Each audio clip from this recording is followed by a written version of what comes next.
Let's get ready to mortgage. He is the prince of programs, guru of guidelines, master of matrices. He puts the fun in funding. Please welcome Mark, Mr. Mortgage, I tell. All right. Hey guys, my name is Mark Eitel, and this is the Mr. Mortgage Show. And friends, you are in the right place if you want the data, the tips, the tricks, the strategies, the answers to all your questions so you can go out and make better real estate and mortgage decisions for you and your family. And guys, we dig way past the headlines. Most of the time, we throw the headlines right out the window because they're garbage, and we dive into the real data underneath all of the crazy BS headlines. And this week is no different. We've got an awesome show lined up for you. We are going to tackle these slowing housing numbers, right? There was some interesting and contradictory headlines released this week about the housing market. One says activity's up, the other says activity's down. What does it all mean? And fundamentally, who cares what the headlines say? What does it mean if you're buying, and what does it mean if you're selling? Is it a good time to buy? Is it a good time to sell? We're going to dive into all of that. Hey, but before we do, I want to pat myself on the back. Guys, I don't do this often, but we were a week ahead of the data release, and last week we talked about, is 7% the new 5%? And I kind of surmised that because of the pullback in rates, we saw a surge in activity last week. And I likened it to the same spike in activity on the way up to this elevated rate environment. We blew past 5, we blew past 6, we pulled back into the 5s. And as soon as that happened, we had a surge in activity because at that point, the recency bias made 5% attractive. And last week, we had recently marched into a low 8% interest rate environment, and we saw a few days of pullback, and we were quoting rates depending on the loan program and the fees. Rates were in the 7s. Which was exciting because if you're using a buy down strategy, you could buy the rate down in the 6s. And if you're using a 3-2-1 buy down, you could buy that rate down into the 4s for the first year. So because of that, people got excited and the recency bias kicked in and they said, oh my God, we're closer to 7 than 8. This is a great time. Well, the headlines came out this week saying mortgage applications surged last week to a 6-week high. And it was all around that pullback. And I'm not saying I'm the guy and I've got a crystal ball, but guys, we are way, way more than a nationally syndicated radio show and podcast. I run the team and we see the activity on a day-to-day basis, and we saw that spike. So I wanted to share it with you because if you were thinking of buying or selling, that might have given you the information you needed because there's more activity in the market to make a decision that made sense for you. So I was super excited to see that come out because it just reinforced what we've seen in the practice. So anyway, now that the backslapping is out of the way, the other headline that really fascinated me this week was the anemic housing sales volume numbers. And the headline never dissects the data to say that they're talking about the number of units sold. The way the headlines are written, you'd think the housing market is falling apart. It's just stagnant. It's dead. It's terrible. Well, for who, guys? Who is a slow housing market terrible for? And I want to talk about that for a minute. It's terrible if you're a real estate agent. If you get paid per real estate transaction, like a mortgage guy like me, or a real estate guy, or a title gal, or an appraiser, yeah, this might be a tough market. But if you're a buyer or seller, what does a slowing volume really mean? So let's talk about that for a minute, because if you're selling, traditionally a slow sales volume happens when nobody wants to buy. Well, that could be scary if you're a seller, because if more and more sellers are entering the market behind you, then inventory can go up, which will push values down. If that was the case, and it's not, guys, we have a ridiculously low inventory number. That's why volume is down. But if it was more of a traditional market and things were this slow, it might be scary if you were a seller. But sellers aren't having a difficult time getting a nice value for their property because we're not seeing depreciation. And in most markets, we're still seeing a very short shelf life from inventory hitting the market to going under contract. So this slow environment is really, really good if you're a seller because it's buoying your values. Because it's driven by supply and demand, there's just not enough supply. So let's talk about the other side of the coin for a minute. If you're a buyer, then certainly that must mean it's bad. If it's good for the sellers, it's got to be bad for the buyers, right? Well, let's think that one through for a minute because there's fewer offers being submitted on each property, so there's less competition compared to last year or the year before. Certainly the year before, because we were in a chaotic environment that nobody's ever seen. So we're starting to normalize. So if you're a buyer, you're fighting with fewer people per home to get your offer accepted. And because the overall activity level is slowing, sellers are more apt to consider helping you with closing cost contributions, helping you with a reduced sales price, helping you with a rate buy down. And guys, that's not to say every contract is going to have those concessions attached to them, but we're seeing more and more of it. As a matter of fact, I pulled the report before we jumped on the air, and over a third of the contracts that we're working on right now in our practice have some sort of concession, either a rate buy down or some type of contribution by the seller.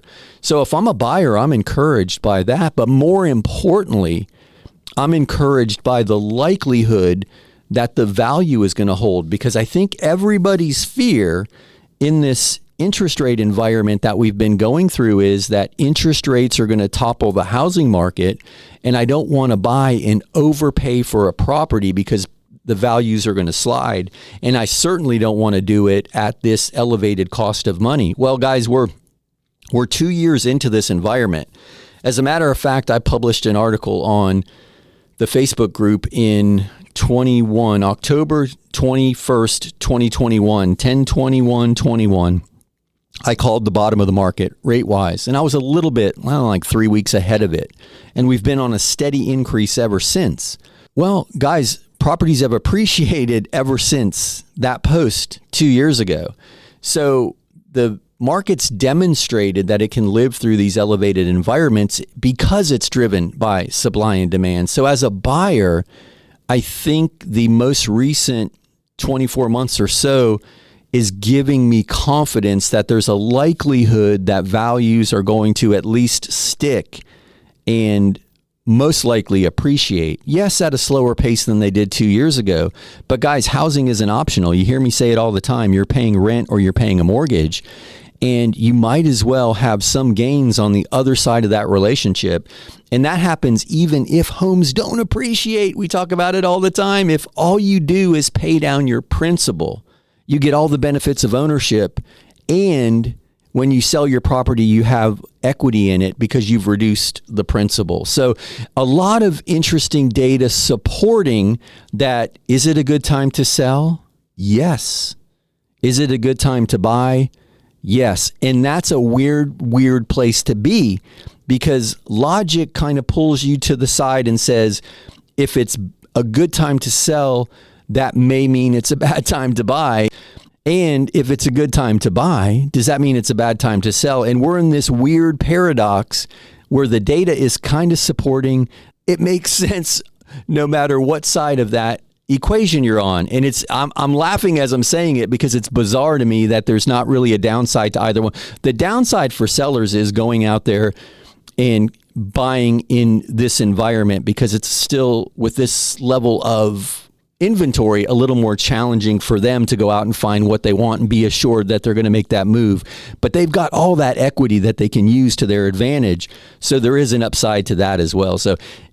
So guys, I don't know. That's where we are, right? Kind of stuck in that weird crossroads of good time to buy. Well, yes. Good time to sell. Well, yes, I guess it is.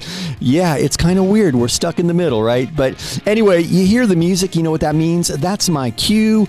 We'll be back in a few. On the other side of this very, very short break, we'll be back with more of the Mr. Mortgage Show, and we are going to dive into your questions. Hang in there with us. We'll be right back.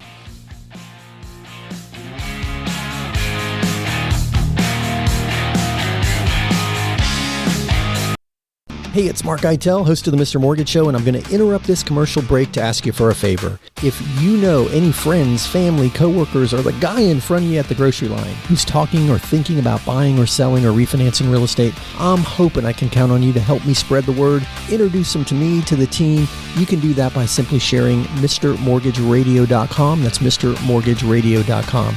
Guys, it's Mark Eitel, NMLS 1929005. Now, back to the commercials. Welcome back to the Mr. Mortgage Show. Call us now at 855-462-7292. All right, we are back. My name is Mark Eitel, and this is the Mr. Mortgage Show. And friends, if you have questions or comments, just call or text 855-462-7292. That's 855-462-7292. That is the Anytime Hotline. And Jen, my producer, is back there womanning the Anytime Hotline. She'll get your questions on the air. Or just head over to MrMortgageRadio.com. That's MrMortgageRadio.com.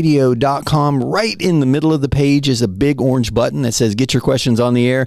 If you click that button, follow the instructions, your question will pop up and Jen will read it on the air for you.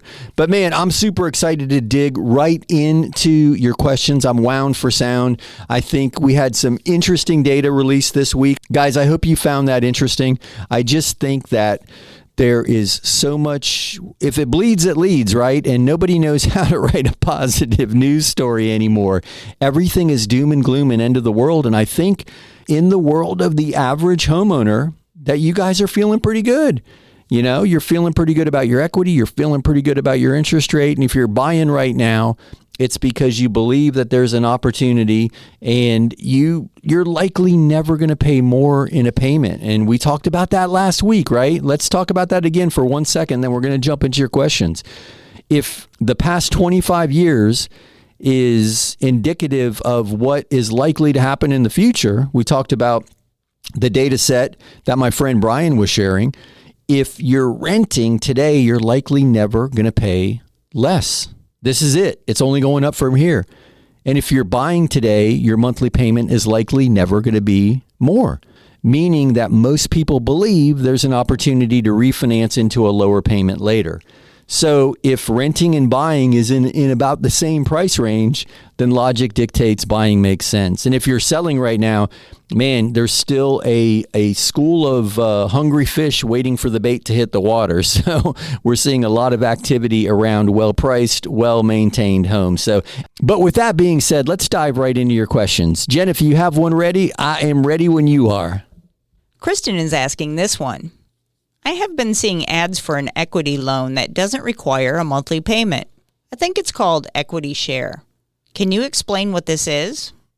Hey, Kristen, that's a great question. And yeah, that's getting a lot of conversation online right now. And I'm really, really fascinated by social media because, you know, everything that's old is new again, right? This isn't a new concept.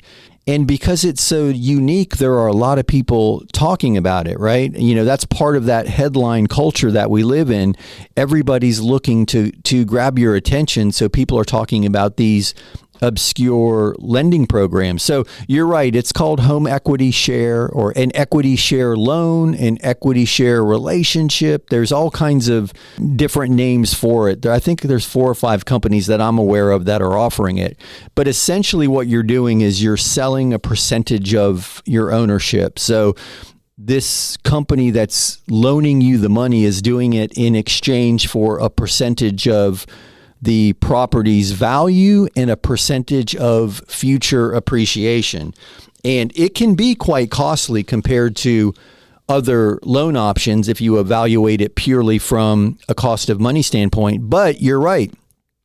It doesn't require a monthly payment because they're now a partner, if you will, a part owner, if you will, in the property. They're going to get paid when you sell or refinance the home. Now, when I say they're a partner in the property, they don't have access to your property. They can't come into your property. They can't rent your property out. But essentially, you're now a co-owner with this lender, if you will, of your property, and you've negotiated that they own a percentage and a percentage of the future appreciation. And those numbers don't have to be the same. As I mentioned, if you look at it mathematically, it could be costly. Now, however, if someone is credit challenged or income challenged, you have a low credit score, you're not going to meet a home equity line or rec refi underwriting guidelines, and you're in a pinch, this may be an option. But if you're curious to learn more about it, Google home equity agreement, and you'll most likely find the big 4 or 5 companies that are popping up. And if you want more information, just shoot me an email. I can happily share with you what I find. We don't originate them, but I'm aware of them. They've been around for a while. There are certain cultural and religious segments of the society that we live in that doesn't believe in paying interest. And often these equity share type loans circumvent that challenge. So I'm aware of how they're structured, and they've been around for a while. We just don't originate them. But that's a great question. And if you have questions, I'll help any way that I can. Hey, Jen, throw me another question. Natalie emailed this. I just found out that my mother has a reverse mortgage. I'm concerned because we're moving her into a care facility, and I've heard we'll have to pay off the reverse mortgage or she'll lose the house. Is this true? What are our options? Thank you. Wow, Natalie, this is a great question, and another big misconception around the reverse mortgage. So here's the interesting thing. I need to know more. Like, is she moving into the care facility just for rehabilitation? Is she going to be there full time? I mean, there's a lot more that I need to know, but I can share this with you. If you vacate the property for up to 6 months, you're fine. If you vacate the property for up to 12 months for medical care, you're fine. And what I mean by that is, if you're recovering from surgery and you're going through a series of rehabilitation facilities, you have up to 12 months to get back in the home as your primary residence. Now, I said up to 6 months for other circumstances, and that's because the reverse mortgage has to be on your primary residence. So let's say you've got a house in Florida and you live there for 6 months and a day, and then you're in your vacation home somewhere else for the remainder of the year. That's fine. You can have more than one home. You just have to live in your primary residence for 6 months and a day and maintain it as your primary if that's the property with the reverse mortgage. So on the surface, you've got 6 months for non-medical reasons, 12 months for medical reasons. I hope that helps, but I would love to know more. Is she moving into the facility full time? Is it just a recovery period? I would need to know more. And then let me say this. Once the last living borrower dies or vacates the property, the lender will issue the notice saying that the loan is due. You as the heirs or the power of attorney or the trustee, you've got 30 days to let them know whether you're going to buy out the loan or sell the property. And then typically the lender will work with you for a 6-month period to get that property sold and the loan satisfied.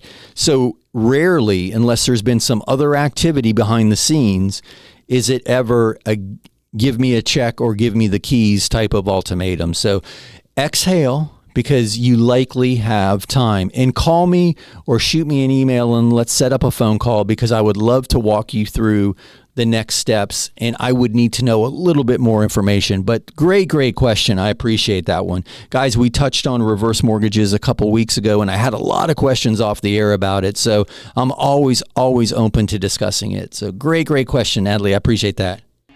But hey guys, you hear the music? You know what that means? That's my cue. We'll be back in a few. Sit tight on the other side of this very short break. We'll be back with more of the Mr. Mortgage Show.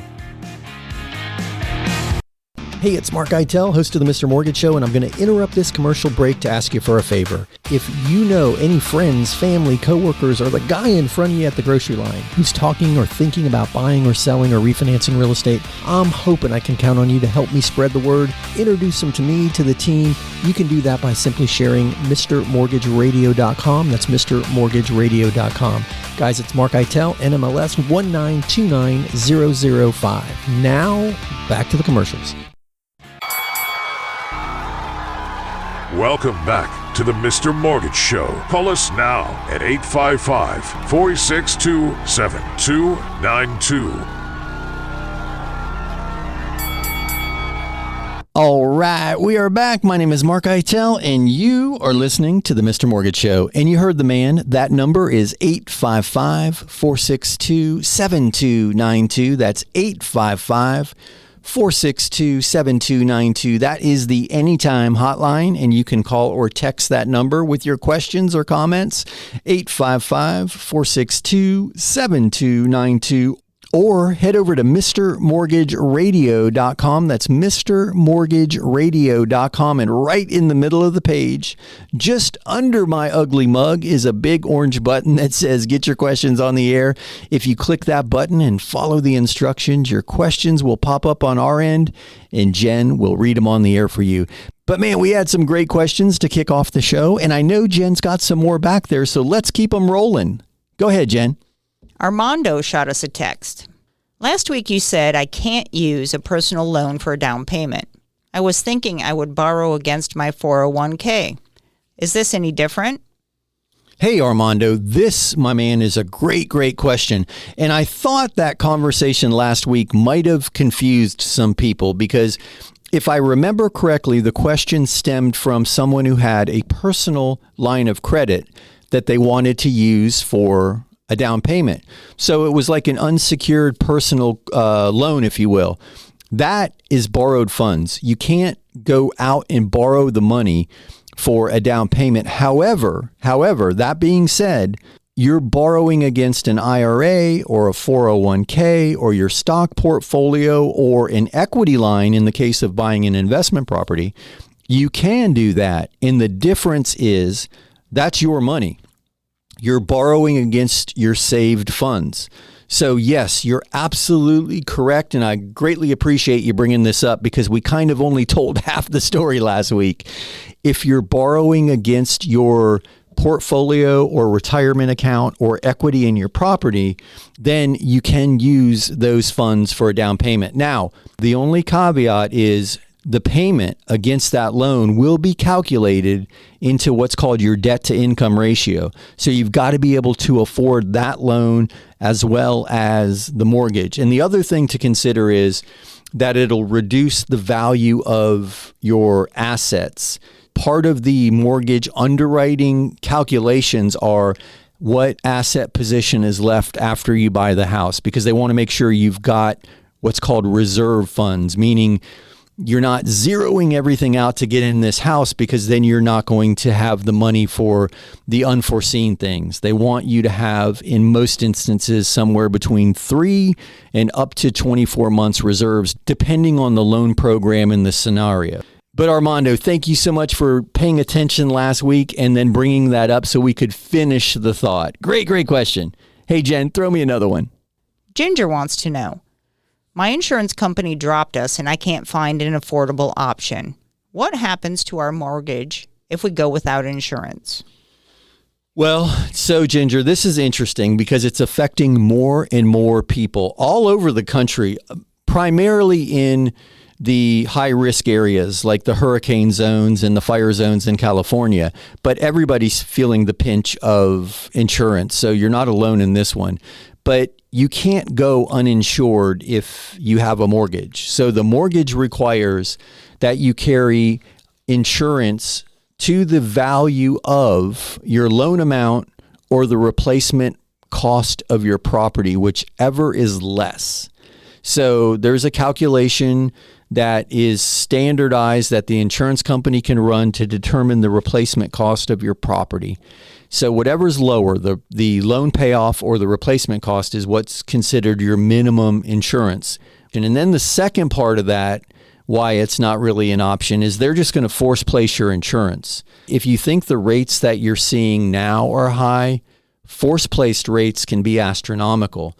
And that means they're just going to place you with an insurance company. They're going to pay the premium and they're going to add it to the amount of money that you owe them. You're probably going to suffer a big escrow deficit, and you'll get a letter saying, here's your new insurance company, here's your new policy, here's your escrow deficit, how do you want to pay it? So I would advise to hunt and peck and turn over every stone to see if you can't find something competitive. And if you need help with that, I'm happy to refer you to somebody.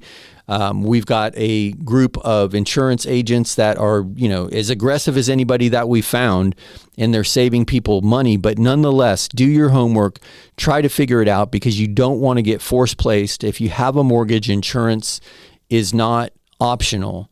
And look at your deductibles. That might be a place to start to try to make it more affordable. Are you overinsured?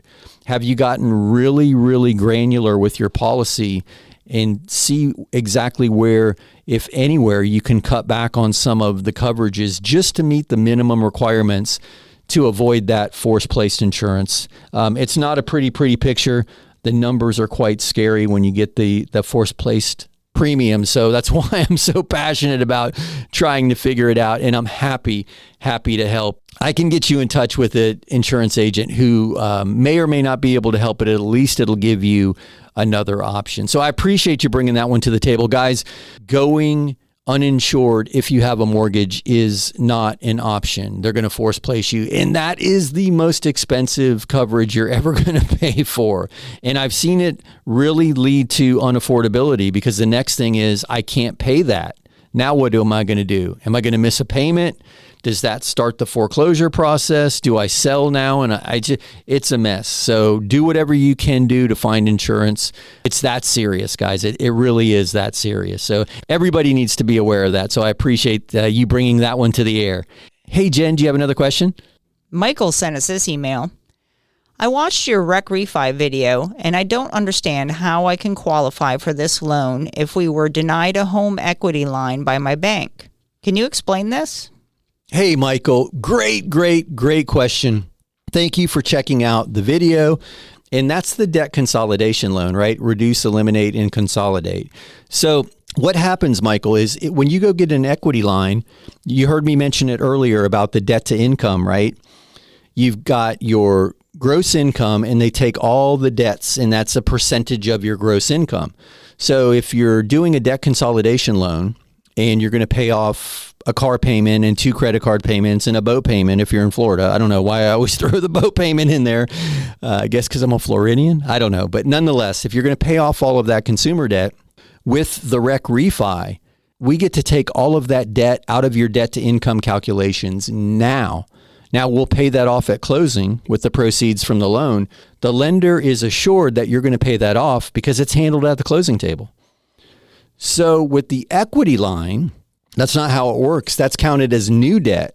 So that potential projected payment is added to all of that consumer debt. So it's just increasing your debt to income ratio. And that's why using the debt consolidation strategy oftentimes can get you qualified when a straight home equity line of credit can't. Now, another side of that is the home equity lines are requiring higher credit scores compared to the debt consolidation Rec Refi. So that's another big place that they're underwritten differently. And guys, if you're listening and you're curious to learn if a debt consolidation loan can save you money, even in this interest rate environment, check out recrefi.com. That's recrefi.com.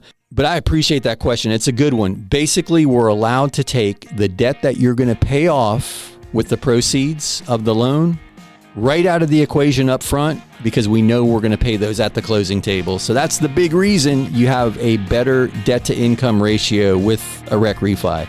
All right, guys, you hear the music? You know what that means? That's my cue. We'll be back in a few. Sit tight on the other side of this very short break.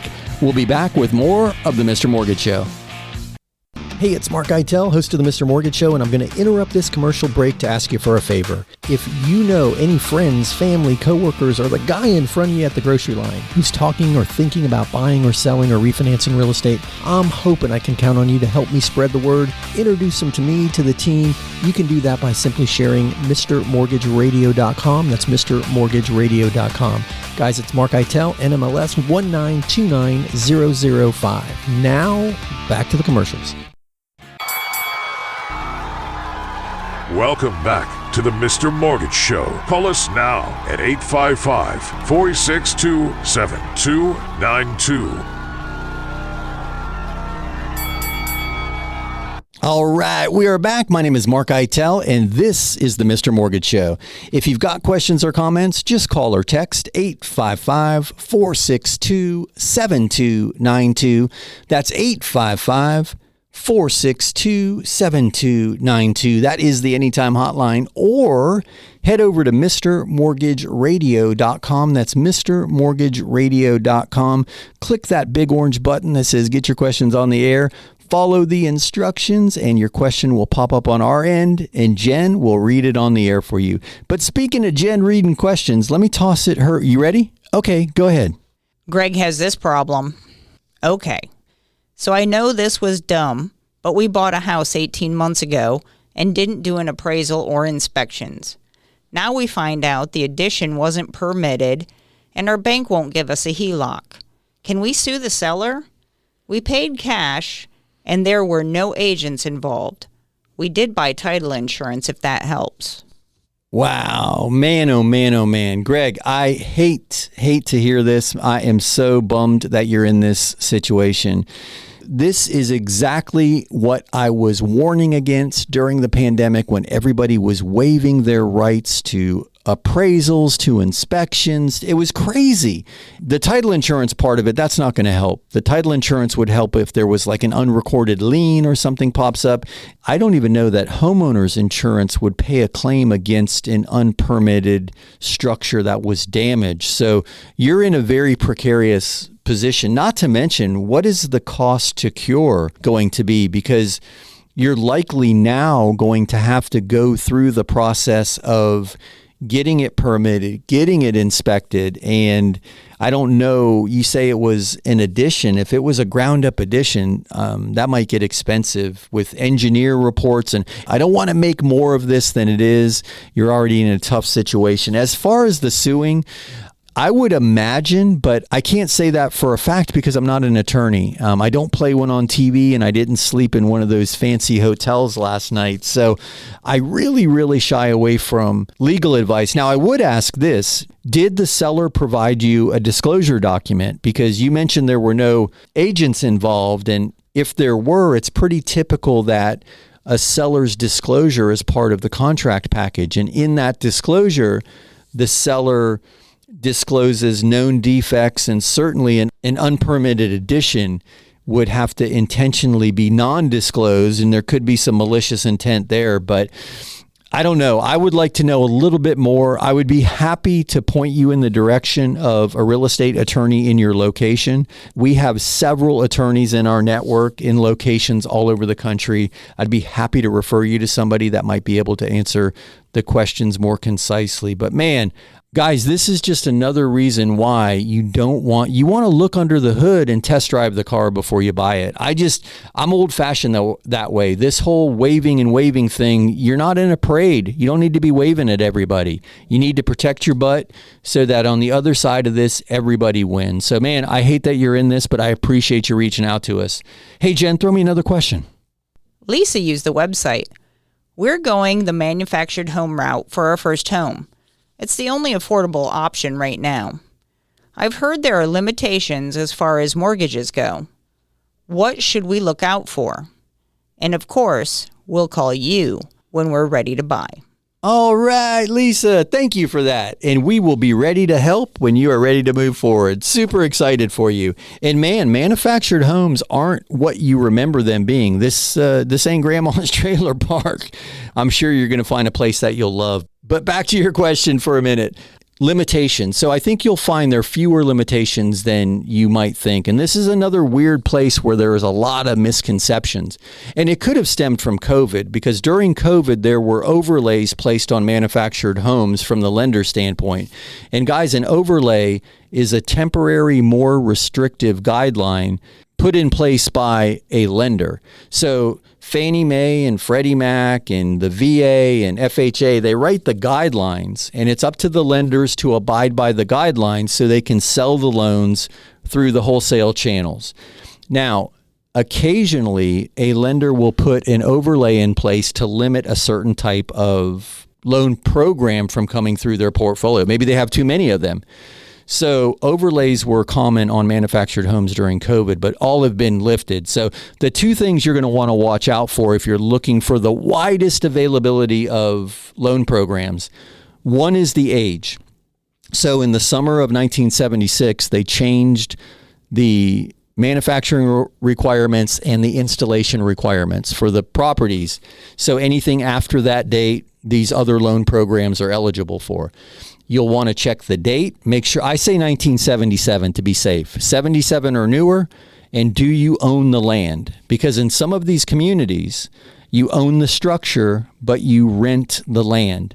And yes, there are financing options available in that scenario, but they are far, far more limited. So if you want the widest variety of programs available, look to the age and make sure that you are going to be buying the property and that the structure is deeded as real property. So that's what I would watch out for. But I appreciate the question, and we are here when you're ready to have that conversation. Thank you for that one. Hey, Jen, throw me another question. Eric called this one in. My parents are in a jam. Their insurance was canceled because of the old roof, and they can't get new insurance without replacing the roof. They don't have the money, and frankly, neither do I. Can I co-sign an equity loan for them? I can handle the payments, just not the entire cost. Oh boy. Oh man, I hate to hear this. This is like the ultimate catch-22, right? You get the insurance canceled because of the roof, and you can't get new insurance until you get a new roof, but a new roof is $10, $20, $30, $40,000, and you're stuck, right? So most people do exactly what you're thinking. They go the equity line route. Are you on the deed as a co-owner? Because if you're going to be co-signing the debt, you're going to have to be co-owner of the property if you're co-signing the equity line. And then there might be a requirement that you're a co-owner for a minimum period of time before that financing is available. So to answer your question, it may be doable, but you would have to be on the deed, and you would have to be on the deed for whatever period of time the equity line lender requires. Some other things to consider are a reverse mortgage. That might be an easy answer. We've done reverse mortgages for clients for this exact reason. They just get boxed in, they need to put a new roof on, and they don't have the money. The other thing is one of those equity sharing arrangements that we talked about a little earlier in the show. But that being said, I would need to know a little bit more, and I would love the opportunity to talk with you about it. Just touch base with us off the air, and I'll help any way I can. But there might be some options if the co-signing the equity loan route doesn't work. But I appreciate that question. Hey, Jen, can we squeeze in another? This one is from Tony.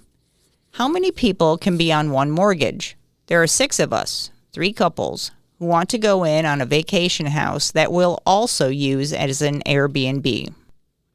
Oh boy. Does this spell trouble or what? Who thinks this is a good idea? I hope you guys are all awesome friends and you get through this. It could be like a clown car. The borrowers could just keep coming out of the car. You could have 6 co-borrowers on a loan. Absolutely. One other thing to consider, though, is what if the 6 of you formed an LLC and the LLC bought the property as an investment property? We see a lot of that. There are several loan programs. The landlord loan is one of them that will allow you to buy the property in the name of an LLC and use Airbnb income to qualify for the loan. But you can have 6 borrowers on a loan if that's the route you want to go. And listen, as we're getting closer to Christmas, and I've yet to sing today, maybe we'll do this. 6 co-borrowers on a loan and a partridge in a pear tree. Hey guys, you know what I just realized as I'm listening to the music and Jen's waving me into the wrap up the show mode? Man, I made it through the whole show without saying Happy Thanksgiving. I hope everybody is having an amazing Thanksgiving weekend. I hope you're with the people you love. Give them a big hug, friends, family. I hope you're surrounded by joy and love and that you have found something to be thankful for. Because Jen, I'm thankful for you. It's been a wonderful year with you at the helm. Guys, I'm thankful for all of you out there who listen each week, who call, who text, who've given us the opportunity to serve you and your families off the air. We've made a lot of friends. We've made new clients. We've had an amazing journey. And to all the stations that play the show, Thank you, thank you, thank you. We are truly blessed and honored to be part of your family. Guys, with that being said, you hear the music. You know what that means? We've wrapped up another week. Yes, we are thankful, but we are done. That is the end of another week here at the Mr. Mortgage Show. If you need us during the week, check out MrMortgageRadio.com. That's MrMortgageRadio.com. All right, guys, put on the sweatpants, make a turkey sandwich, and we will see you next week.